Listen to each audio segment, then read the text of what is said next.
বিমান পরিবহন ও পর্যটন মন্ত্রী আফরোজা খানম রিতা বলেছেন, আমরা দীর্ঘ ১৭ বছর দুঃশাসন দেখে এসেছি। আমাদের নেতা প্রধানমন্ত্রী তারেক রহমান বাংলাদেশে গণতন্ত্র পুনঃপ্রতিষ্ঠা সহ জনগণের আশা আকাঙ্ক্ষা পূরণে কাজ করে যাচ্ছেন।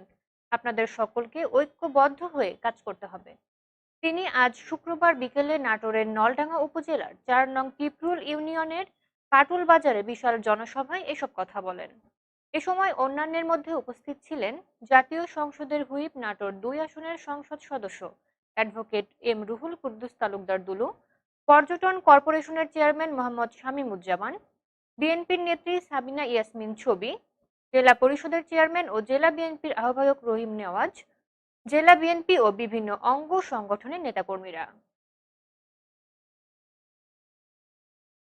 আসলে নাটোর অনেক ঐতিহ্য নিয়ে ভরা একটা জেলা।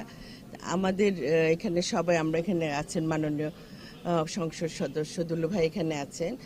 যেহেতু আমরা দুলু ভাইয়ের আমন্ত্রণে এখানে এসেছি, আমার খুব ভালো লাগছে যে একজন মাননীয় সংসদ সদস্য তার এলাকার উন্নয়নের জন্য যেভাবে উনি কাজ করছেন এবং চেষ্টা করছেন, সারাক্ষণ তার মাথায় দেখছে একটাই চিন্তা, নাটোর নিয়ে চিন্তা।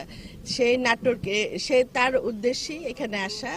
তা আমরা যারা, আমি যে মন্ত্রণালয়ে আছি, আমার এখানে মন্ত্রণালয়ের মিনিস্ট্রির লোকজন এসেছে, পর্যটনের চেয়ারম্যান আছে, পর্যটন কর্পোরেশন চেয়ারম্যান আছেন, আমার ট্যুরিজমের ডাইরেক্টর আছেন। আমরা একটা টিম হয়ে এখানে এসেছি যে নাটোরটাকে যেন তার ঐতিহ্য, যে ঐতিহ্যগুলি এখানে আছে সেগুলো যেন আমরা মানুষের মাঝে পৌঁছায় দিতে পারি। সেটা শুধু বাংলাদেশের মধ্যে না, বিশ্বের মধ্যে যেন পৌঁছায় দিতে পারি, সেভাবে আমরা একটা প্ল্যান করে, এটা তার সহসা হবে না, সময়ের ব্যাপার। আমরা আস্তে আস্তে আপনাদের নাটোরটাকে একটা ঐতিহ্যবাহী জেলা হিসাবে যাতে আপনারা নিজেদের অবস্থানটা তুলে ধরতে পারেন বিশ্বের দরবারে, সেভাবে আমরা কাজ করব।